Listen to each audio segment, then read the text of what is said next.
Thanks for joining us. I'm Shanda Gallego in for Donna Bush with your CIGTV News Brief and weather forecast. Routine COVID-19 screening has returned one positive result over the weekend. The person is asymptomatic and was immediately isolated, while contact tracing and testing were undertaken. All of these results were negative. Chief Medical Officer Dr. John Lee explains. Over the weekend, someone was found to have detectable levels of the virus, SARS-CoV-2, as part of the routine screening program. Immediately we started contact tracing and isolation was instituted around this asymptomatic person, and a number of swabs were taken for the close contacts.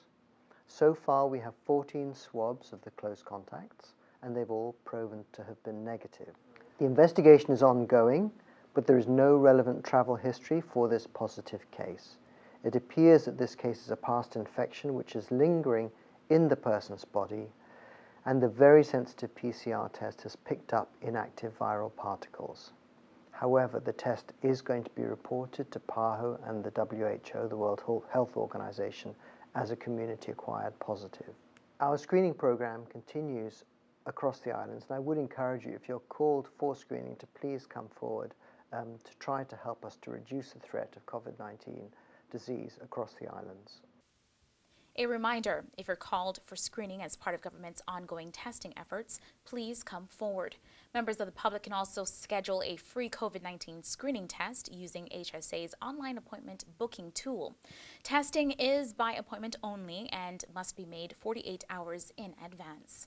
The program board managing the testing of quarantine at home procedures says everything is proceeding as planned. The trial is ongoing ahead of the phased border reopening planned for October 1st. Deputy Chief Advisor to the Deputy Governor, Dr. Tasha Ebanks Garcia, provides an update. So the September testing of the home isolation program is going exceptionally well. We've had no breaches over the weekend. All of our travelers have been compliant with the requirements that we've asked them. We are using this as an opportunity to test kind of the multi-layered approach that we've implemented. So while we have technology is only one component of the overall solution. So as part of that testing, we've got a monitoring team that is stationed at what we know is 911, the Department of Public Safety Communications, and being supervised by staff at the Department of Public Safety Communications. And they are monitoring the dashboard so they get notifications and alerts from the devices that the travelers are wearing, and they respond in accordance to established protocols to any notifications and alerts. And we're really right now kind of testing some of the technology, the configuration of the technology through this process so that we can fine-tune it and make any refinements in advance of October 1. Ministers, MLAs, and distinguished guests gathered to break ground this weekend at St. Mary's Garden of Rest Cemetery in West Bay. Given the demand for burial spaces, Minister of Health Honorable Dwayne Seymour says the Department of Environmental Health will get to work immediately. It's a solemn privilege to be alive, to witness all the hard work that came before this moment finally came to fruition. As many of you know, there's a looming problem in many parts of the world as pressures on burial spaces intensifies. We welcome this news to the growing population of the Cayman Islands, as this site provides solutions to the community demand for additional burial land. The total cemetery area is approximately 5.7 acres. To date, 1 acre of the site has been filled and grass for immediate use.